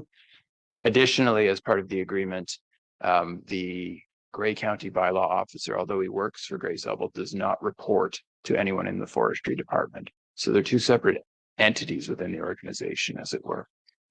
So that's the information that I wanted to provide as a background for the board, and I'm happy to answer any questions that you may have on either side of this, so that we can hopefully come to a resolution that allows us to move forward with managing our business and also providing this valuable service for the county. Thank you. Thank you, Tim. I'm gonna throw it to the floor for discussion first. Thank you. Through the chair, personally, it makes sense to me that the expertise of the organization be used to support needs, and also that the expertise be leveraged, as to my understanding is this is a service that people pay for, and that as a board, we're responsible for minding the financial well-being of GSCA as an organization.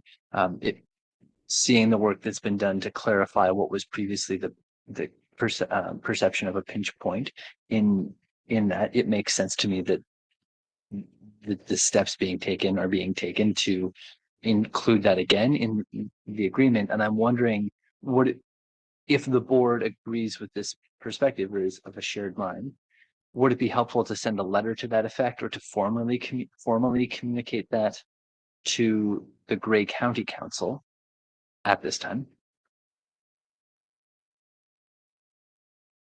I can't see it hurting, but I would defer to the members of our board that also sit on Grey County Council to answer that. Member Greg. Thank you for the opportunity, Chair. I would move the report. If you're looking for a mover, I'd like to thank Tim for bringing the report forward and just the background. I don't think a letter is actually going to be required.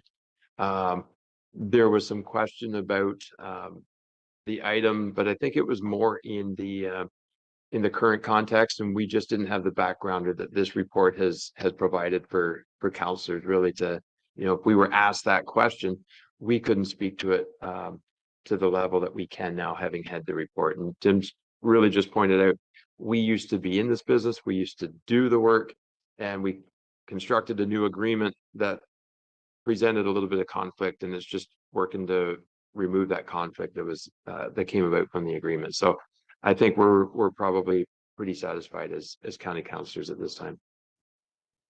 Thank you, Member Greg. Seeing that you've actually made the move, that I will actually read. Whereas GSCA staff have prepared this report to facilitate discussion of the Board of Directors, that report 025-2024 Grey County Forest Management Agreement be received for information. So I have Member Greg as a motion, and seconder, please, and Member Farmer. Thank you. Any other discussion before the vote? Member Shaw. I'm curious about what would be a circumstance where the bylaw officer would be investigating an infraction against the forestry agent, I guess? So that's an excellent question. So in the instance of that happening, which I hope that would never happen, that's one right off the bat. If our forestry bylaw officer who's employed by us observed an infraction, we would bring that to the attention of the county and say, we advise you to bring in a different bylaw officer to look at this. But what that would look like is essentially, well, maybe I'll defer to Mike. He's going to provide a better answer and he's sitting here, but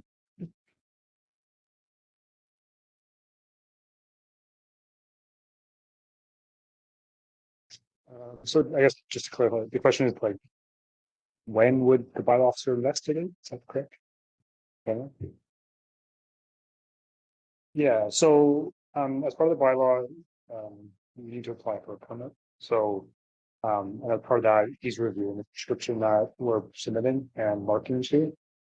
So it could be that we're not marking to the prescription. We're not marking to the code of ethics type of level. And it's just trying to remove that perception. Yeah.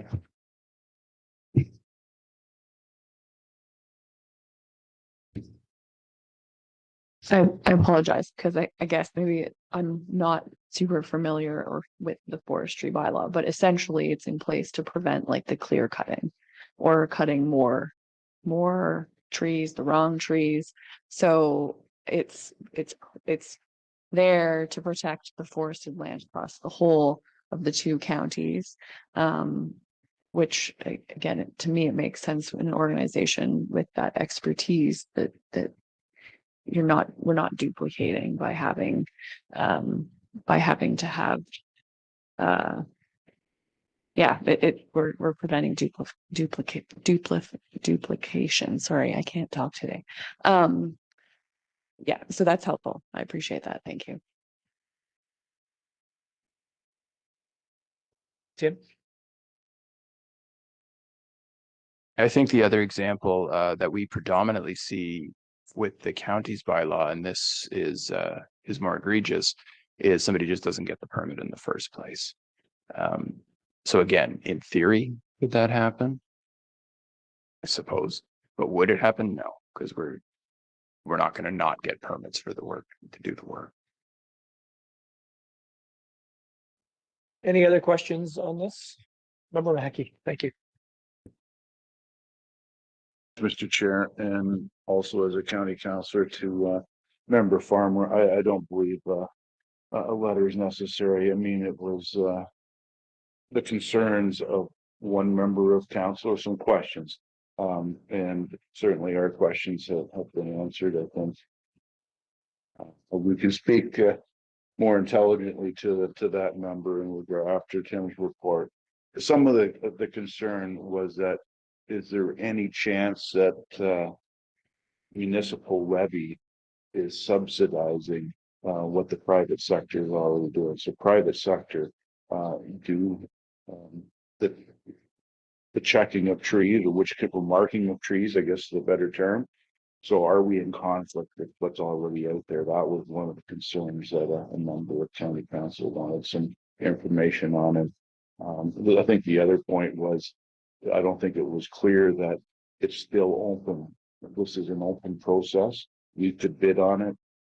Private sector could bid on it. So then whoever comes out with the best price, or in some people's eyes, who can do the best job? Some people would think Sauble can do a better job. Others may think that the private sector can, but that should be up to the individuals. And I think that's a way to be logical. So just one question, Mr. Chair, to Tim. The bylaw enforcement officer is a Sauble employee, but enforcing county rules. Was it ever looked at why they're not a county employee and not a Sauble employee? That actually predates me overseeing the individual, but I suppose it's just because they work out of our shop. I don't actually have a perfect answer for you on that. Yeah, that's been the case since 2013.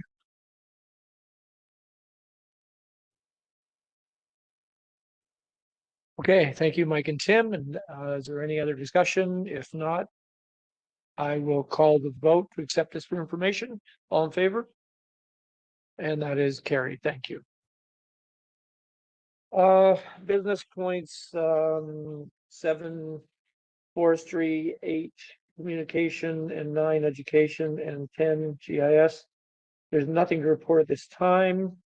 I'll go to Valerie and say, is this an appropriate place to have member farmers agenda item brought up?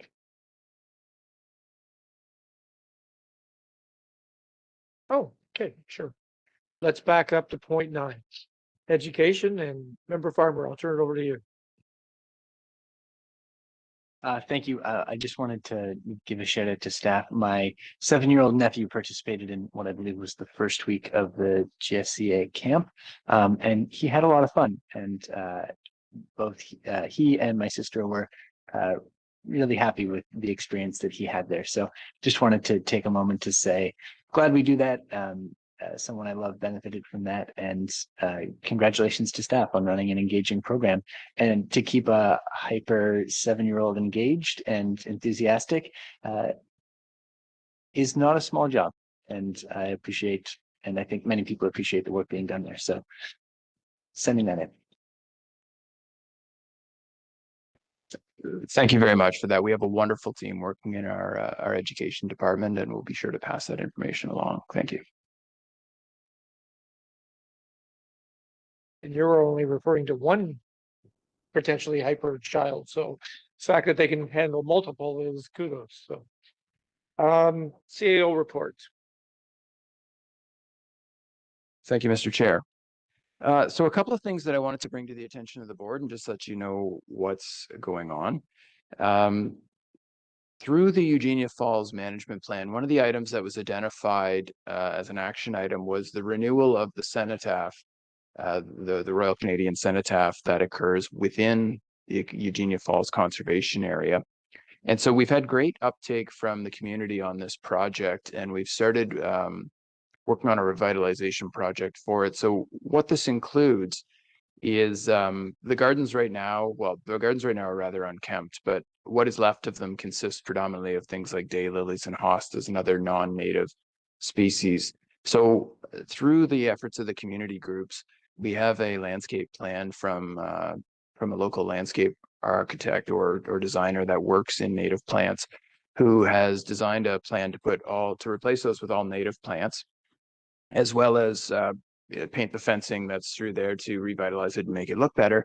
And community members that are looking to bring in large pieces of limestone to act as benches, but also a few to act as urns for cardinal flowers, which will represent poppies, which are obviously non-native species. So they'll represent poppies at this memorial. So we do have the Legion involved. We do have veterans groups involved. We do have other local community members involved.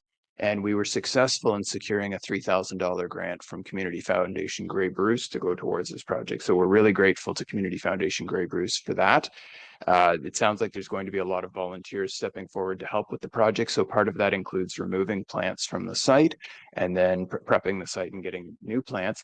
And we've recently learned that one of the partners is working with the Markdale Hospital, and they need plants. So there's an opportunity to divest ourselves of some of the non-native species plants and have them go to the Markdale Hospital. So it's a win-win. So overall, absolutely fantastic project. Again, big thank you to staff. So Margaret Potter and Morgan Berry have been putting a lot of work into this project, as well as all the community groups that are involved.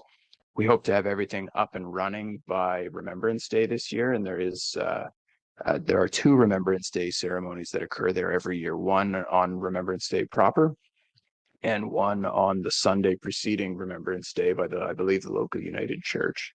So not only are we going to renew and restore this site, but some of the limestone benches are also intended in future years to be engraved at the expense of the Legion generously by individuals who served in other conflicts that are not represented on the current monument. So these would be, I believe, the Korean War and occupations in Afghanistan as well. So all in all, a very good community effort, and it's been some work, but it's great to see it moving forward, and it's going to be fantastic when it's done. We have 3 new parking lots that I'd like to tell the board about. So as part of enhancing land management at our properties and working with partners, it's important that if people are going to use the trail systems, that they have somewhere to leave their car that's not on the road. So we've installed a parking lot at Massey Hills Conservation Area, which is just off the dairy line in the municipality of Meaford. We've installed one at Greersville Memorial Forest, which is on the town line. It's within the municipality of Meaford, but it's on the town line between Grey Highlands and Meaford. And we've installed one at Wodehouse Creek Management Area. So all of these are located on or near the Bruce Trail, as well as trail systems that we have. At Greersville, it will service the Memorial Forest, and the Bruce Trail has also installed a side trail that connects this parking lot to the main trail. This came at a cost of $0 to Grey Sauble Conservation Authority, except for the staff time to coordinate. So we'd like to extend a large thank you to the County of Grey for their contribution to the Massey Hills parking lot, and to the Bruce Trail Conservancy, who funded a portion of the Massey Hills project, but they funded the entirety of the Greersville and the Wodehouse projects.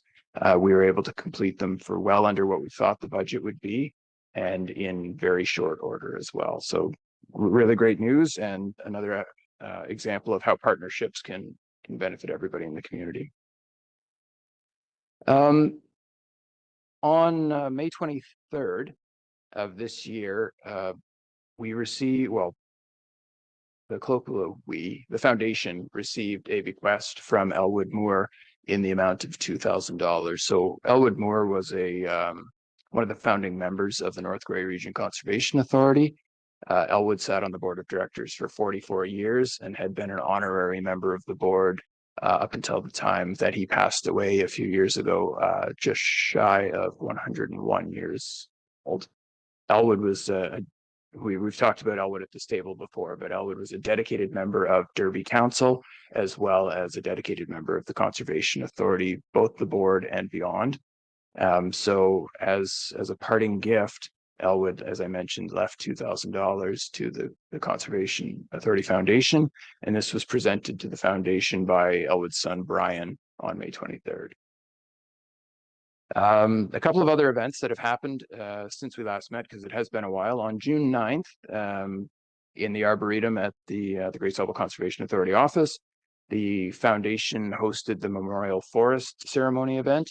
It was well attended and well received, and it is every year. That program has been very successful. We have 3 memorial forests, one at Greersville, one at Potawatomi Jones Falls, and one at Big Mud Lake, north of Wyerton. I was unable to attend as I was out of the country, but we did have staff attend, and it was well received and well attended. Chair Urig and I attended Council of Conservation Ontario, their quarterly council meeting on June 24th of this year. I have nothing of note to report out of that meeting, except that it happened. Our executive, we don't have a formal executive, but the representatives of our executive, Vice Chair Dubik and Chair Urig, as well as some staff, met with the executive of the foundation board on July 2nd. So we try to do this at least annually to discuss the relationship between the foundation and the authority, as well as actions moving forward and ways to improve that relationship. And so that was very well received, and we're hoping to be able to continue to work integrally with the foundation to ramp them up as a fundraising organization to help with the projects and programs of the authority. On July 11th, as I mentioned, I was here in the morning speaking to County Council. I'm grateful for that opportunity. I think it was important that we had a voice at the table. In the afternoon, I had another engagement where I went to Saugeen First Nation and spoke about our strategic plan before the Joint Council of the Saugeen Ojibwe Nation. So this is the first opportunity that I've had to speak to either band council and chiefs. They were very welcoming. was a great opportunity, and I think it was the start of just better, even better relationship building between ourselves and our local Indigenous communities. So I'm thrilled that I was able to do that, and we'll be following up with them on a number of items and hopefully getting some feedback on our strategic plan. And where I've left it is that any comments that we can receive from our First Nations communities on our strategic plan is on an open door basis, that there will be no cutoff for that feedback. Yesterday afternoon, I met with a fantastic group of individuals here in Owen Sound at the Royal Canadian Legion, who go under the name of the Silver Seas, and I believe Seas stands for Caring Canadians. And I understand they used to be senior Kiwanis members, but have 20 years ago moved away from that and called themselves the Silver Seas. So they're a group of older gentlemen, and they volunteer throughout the communities, and they asked me to come and speak to them about the work that Grace Sauble's doing. So it's a great opportunity to spread our name a little bit more within the community and talk about some of the great projects that we have ongoing. We do have a Source Protection Committee meeting coming up this Friday. There's a Source Protection Authority meeting right after this meeting, but just a heads up that the committee meeting is on Friday, and Carl may speak to that as well. And the last thing I wanted to advise the board on is just the progress of our. I have been out speaking to anyone who will have us, but we've generally wrapped up the consultation process at this point, and myself and a small group of staff are working on collating all that data and analyzing that data, as well as conducting gap analysis on the programs and services that we offer, particularly the mandatory programs and services that we must offer, to see how we're doing, how we can improve, and what the resources would be needed to improve in those areas. And so we've been engaging staff on those discussions, and when we have more information, we'll be bringing that forward to the board. I'd like to thank everyone who took the time to fill out the board member survey. I think the information was very valuable, and we'll be coming back to you with a what we heard report so that we can make some decisions on actionable items that we can take away from that survey to keep moving forward and to continue to improve the organization. So with that, thank you. And through you, Mr. Chair, I welcome any questions. Thank you, Tim. We'll throw that open to the floor. Anybody have Member Farmer? Just a question of interest. Did the Silver Seas write you a poem? They've been known to do such a thing. The Silver Seas graciously wrote and sang me a song about Grace Sauble and the work that we do here, and then they followed it up with a very nice speaker gift, which was a I'm not sure what to call it. Essentially, a little booklet that had a thank you in it from the Silver Seas, a picture of me, and the lyrics to the song that they wrote me. So they were a fantastic group to speak to. They were very welcoming, and I hope to see them again sometime. Hope we have that for perpetuity. Anyone else? Seeing nothing. Thank you very much, Tim. Chair report, Tim has already covered things that I was involved with, so I'm not going to add to that. That was sufficient. Thank you. And there is no closed session today. So if there's nothing else, then I will adjourn the meeting. Thank you very much.